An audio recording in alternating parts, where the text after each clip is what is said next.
ఒక పెద్ద ఆయన ఇలా అంటున్నాడు, 7 తరాలు కూర్చొని తిన్నా సరే తరగనంత సంపద నేను సంపాదించాను అని గొప్పగా చెప్పుకుంటున్నాడు.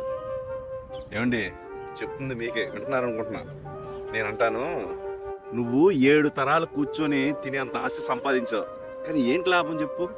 2వ తరానికి నువ్వు కట్టిన ఇంట్లో నీ ఫోటో పెట్టడానికి ఆసక్తి లేనప్పుడు అవసరమా? ఇక 3వ తరానికి అస్సలు నీ పేరే అనేది గుర్తుండదు, జ్ఞాపకం ఉండదండి.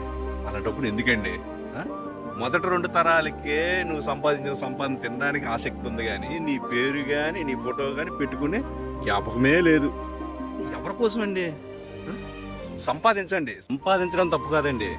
ఆ సంపాదన ఎక్కువైనా తక్కువైనా సరే చాలా ప్రమాదం. ఒక చిన్న మాట చెప్తే జాగ్రత్తగానండి. ఒక చెప్పుల దుకాణానికి వెళ్ళి నీ కాళ్ళకు సరిపడే చెప్పునే కొంటాం, కానీ ఎక్కువ సైజు తక్కువ సైజు చెప్పులు కొనంగా. ఎందుకు కారణం? అది లూజ్ అయినా అయిపోతుంది, లేదంటే మన కాళ్ళకి గాయమైన చేస్తుంది. అలాగే సంపాదన కూడా అంతే. మీకు అర్థమైతే లైక్ చేయండి. బాయ్, ఉంటా మరి.